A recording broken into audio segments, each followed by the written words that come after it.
بسم الله الرحمن الرحيم. ومنهم من يقول ربنا آتنا في الدنيا حسنة وفي الآخرة حسنة وقنا عذاب النار.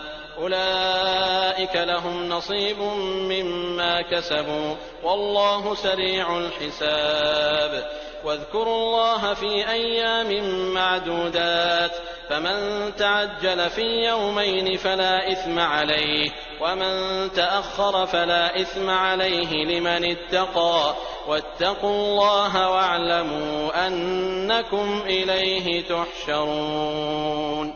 ومن الناس من يعجبك قوله في الحياة الدنيا ويشهد الله على ما في قلبه وهو ألد الخصام وإذا تولى سعى في الأرض ليفسد فيها ويهلك الحرث والنسل والله لا يحب الفساد. وإذا قيل له اتق الله أخذته العزة بالإثم فحسبه جهنم ولبئس المهاد.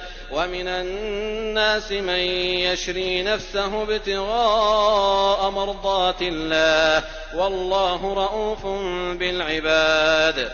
يا أيها الذين آمنوا ادخلوا في السلم كافة ولا تتبعوا خطوات الشيطان إنه لكم عدو مبين.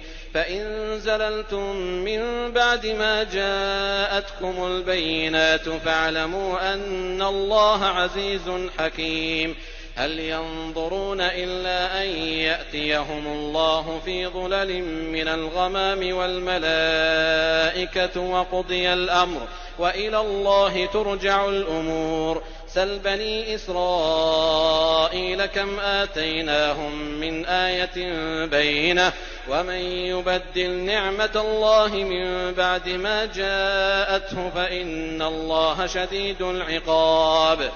زين للذين كفروا الحياة الدنيا ويسخرون من الذين آمنوا والذين اتقوا فوقهم يوم القيامة والله يرزق من يشاء بغير حساب.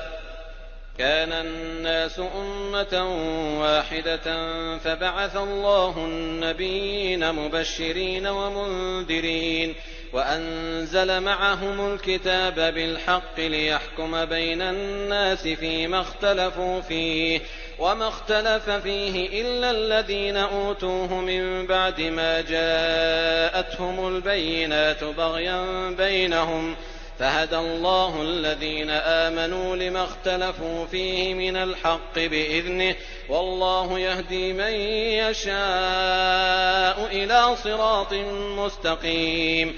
أم حسبتم أن تدخلوا الجنة ولما يأتكم مثل الذين خلوا من قبلكم مستهم البأساء والضراء وزلزلوا حتى يقول الرسول والذين آمنوا معه متى نصر الله ألا إن نصر الله قريب.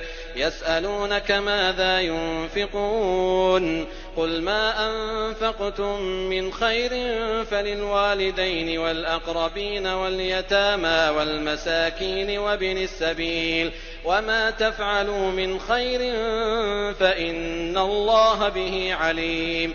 كتب عليكم القتال وهو كره لكم وعسى أن تكرهوا شيئا وهو خير لكم وعسى أن تحبوا شيئا وهو شر لكم والله يعلم وأنتم لا تعلمون.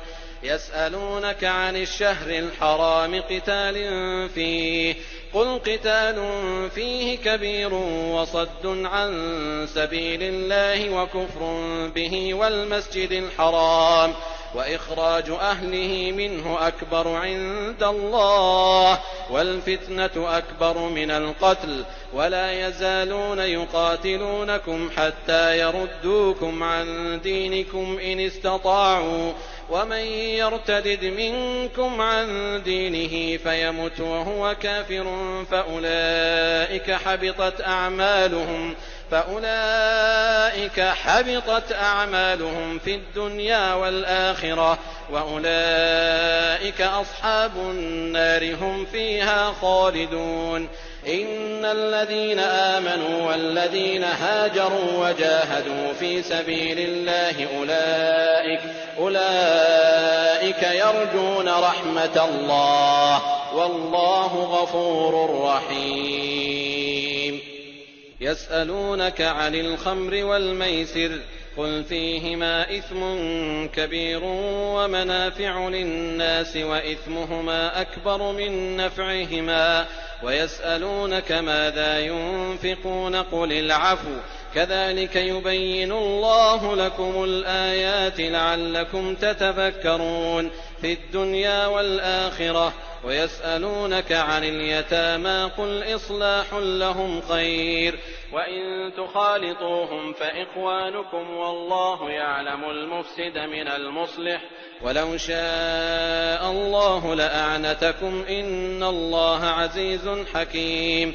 ولا تنكحوا المشركات حتى يؤمن ولأمة مؤمنة خير من مشركة ولو أعجبتكم ولا تنكحوا المشركين حتى يؤمنوا ولعبد مؤمن خير من مشرك ولو أعجبكم أولئك يدعون إلى النار والله يدعو إلى الجنة والمغفرة بإذنه ويبين آياته للناس لعلهم يتذكرون.